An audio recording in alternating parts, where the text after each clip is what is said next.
Καλώς ήρθατε σε άλλο ένα Cruising the World with Doris.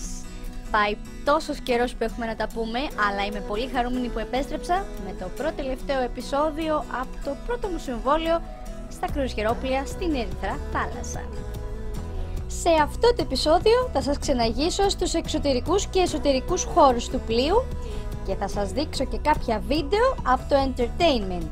Βρίσκομαι στον 5ο όροφο, μόλις έχω φύγει από την καμπίνα μου. Κάπως έτσι είναι όλα τα deck αναόροφο που είναι οι καμπίνες. Το πλοίο διαθέτει 18 decks, με τα δύο τελευταία να αποτελούν τους μεγαλύτερους εξωτερικούς χώρους όπου βρίσκονται οι πισίνες, ο χώρος που γίνονται τα open deck parties και το aqua park.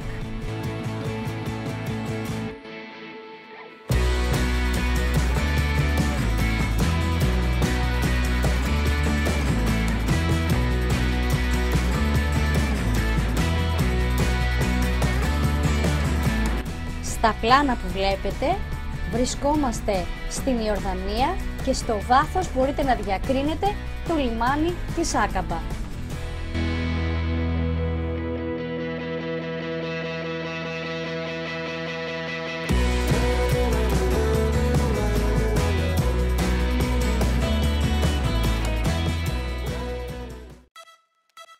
Και φυσικά δεν θα μπορούσε να λείπει από ένα τέτοιο πλοίο το Aqua Park.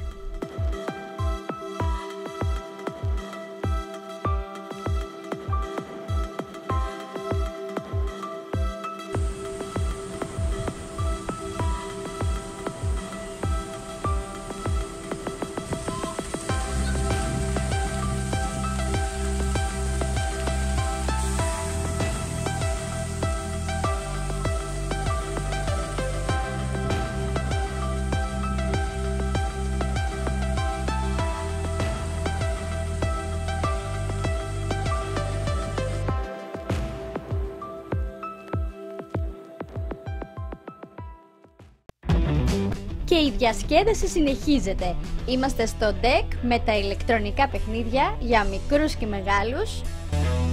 Στον ίδιο χώρο υπάρχει αίθουσα προβολής ταινιών, μικρή αίθουσα bowling, γήπεδο μπάσκετ. Δυστυχώς δεν μπόρεσα να εξασφαλίσω πλάνα για αυτούς τους χώρους, αλλά και Formula 1 Simulator για αυτούς που θέλουν να ζήσουν την εμπειρία του αγώνα ταχύτητας.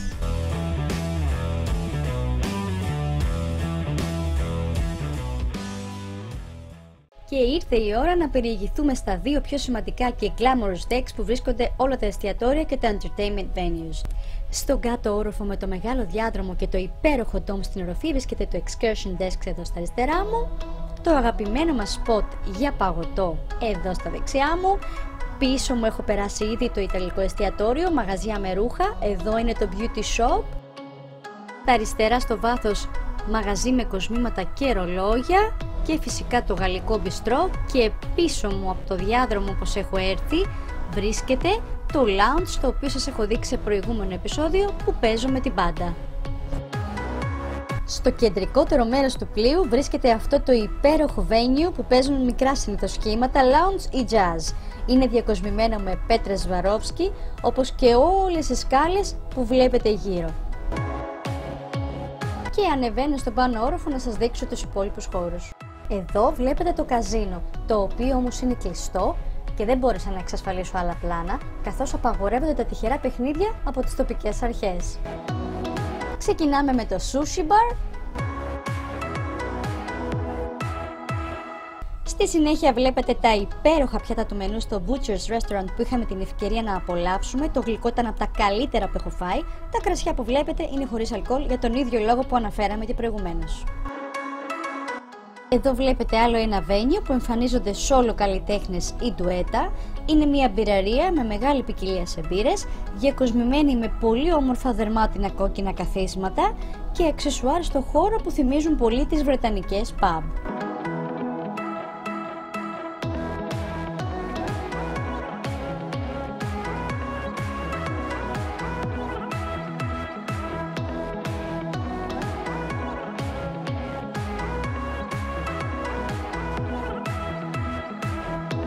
Αυτή Ήταν οι περισσότεροι χώροι του πλοίου και ήρθε η ώρα να σας δείξω λίγα ψυχαγωγικά πλάνα. Θα ξεκινήσω από το αγαπημένο μου σχήμα από την ομάδα του Entertainment, ένα Latin ντουέτο και για μένα τους καλύτερους μουσικούς που έχω γνωρίσει ως τώρα και με έχουν συγκινήσει βαθιά, και στη συνέχεια θα πάρετε μια γεύση από τους local Άραβες μουσικούς και χορευτές.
Και θα κλείσω αυτό το επεισόδιο με το show των Λατίνων χορευτών του Entertainment Team την τελευταία μέρα του συμβολέου μου στο πλοίο.